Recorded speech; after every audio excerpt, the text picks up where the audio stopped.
Good evening, President Martinez, Superintendent Aquino, board members, and honored guests. Tonight, we will be sharing updates on the college, career, and military readiness data. This evening, we will be discussing the performance for the district on Board Goal 3, which addresses the percent of graduates with IEPs who are meeting the TSI College Ready standards. We will also review the CCMR outcomes bonus data, which reflects the funding provided by the state to support programs that drive postgraduate success. Board Goal 3. It is important to note that because data continues to be collected into the fall for a current year graduate, the accountability system uses the previous year's data. In June of this year, TEA released the results for the annual graduates from the 2022-23 school year.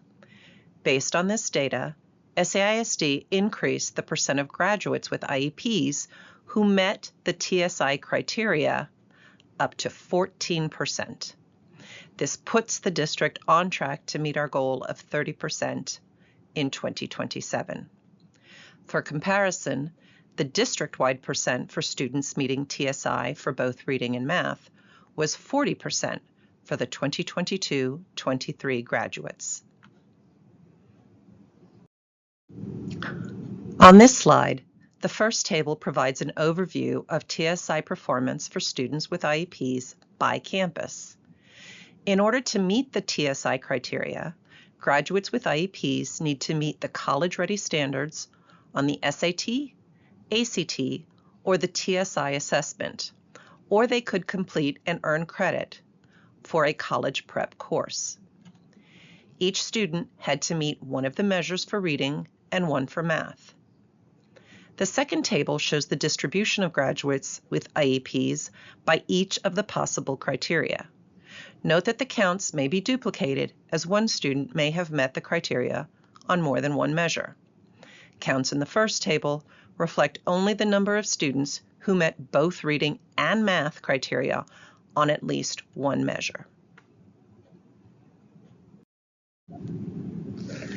While SAISD is on track to meet Board Goal 3, each individual high school campus is at varying stages for meeting that goal.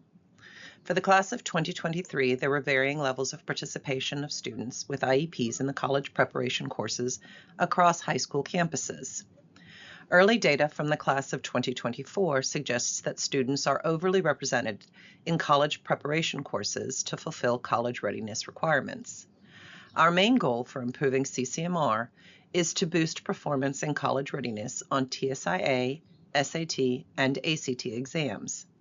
This includes focusing on metrics for 9th through 11th grade students achieving college readiness on at least one of these assessments, not solely 12th grade students.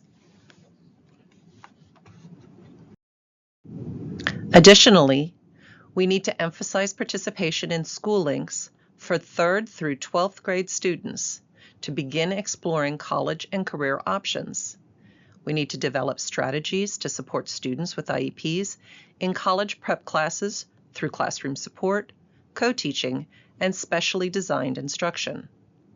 There needs to be a focus on TSIA readiness in 11th grade English and math through pre- and post-testing that allows disaggregation by student, subject, and teacher.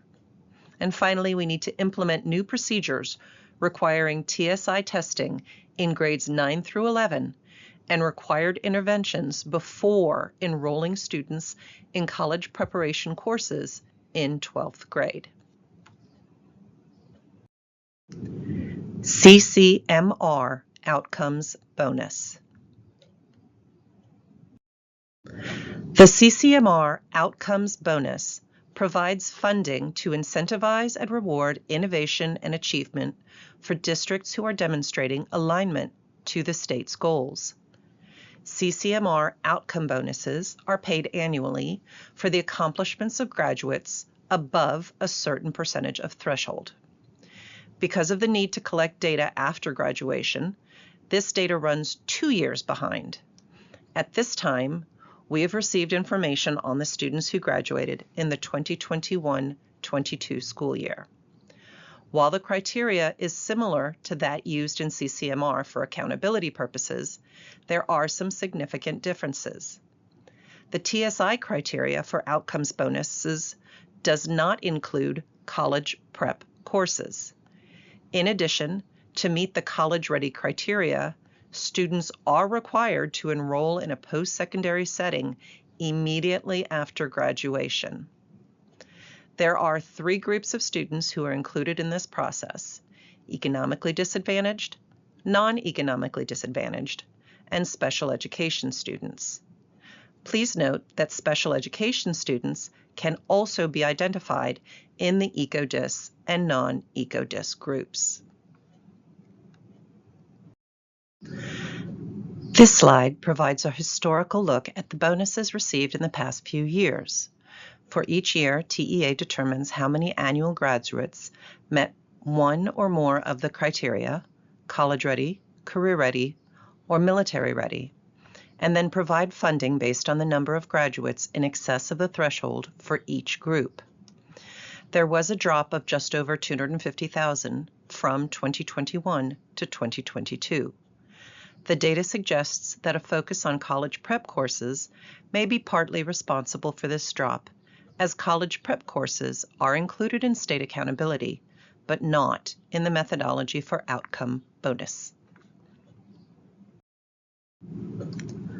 One of the questions we were asked was, how much money are we potentially leaving on the table by not having more students identified for the bonus funds? If every single graduate were to have met the criteria, we could potentially have earned $11.6 million for the 2022 graduates. Another way to evaluate potential earnings would be to compare our rate of exceeding the threshold with that of graduates across the state. The most recent data available for the state is from 2019. Had we matched the state's 2019 rates for exceeding the threshold in 2022, the district could have earned almost $1.6 million, which is $745,000 more than the $844,000 we actually earned. In other words, our minimum potential earnings should be matching the state's data.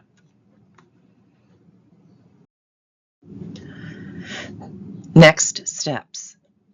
The district needs to outline specific annual campus improvement targets focusing on college readiness through TSI, SAT, and ACT. We need to set improvement targets by campus, student group, grade level, and subject. We need to utilize the C3 CCMR coordinators model to implement and monitor campus interventions at the comprehensive high schools. And lastly, we need to continue to utilize the ARD process transition planning to help students identify goals for becoming college ready as they enter the 9th grade. This completes our presentation. Thank you very much for your time and attention. Please let us know if you have any questions or feedback.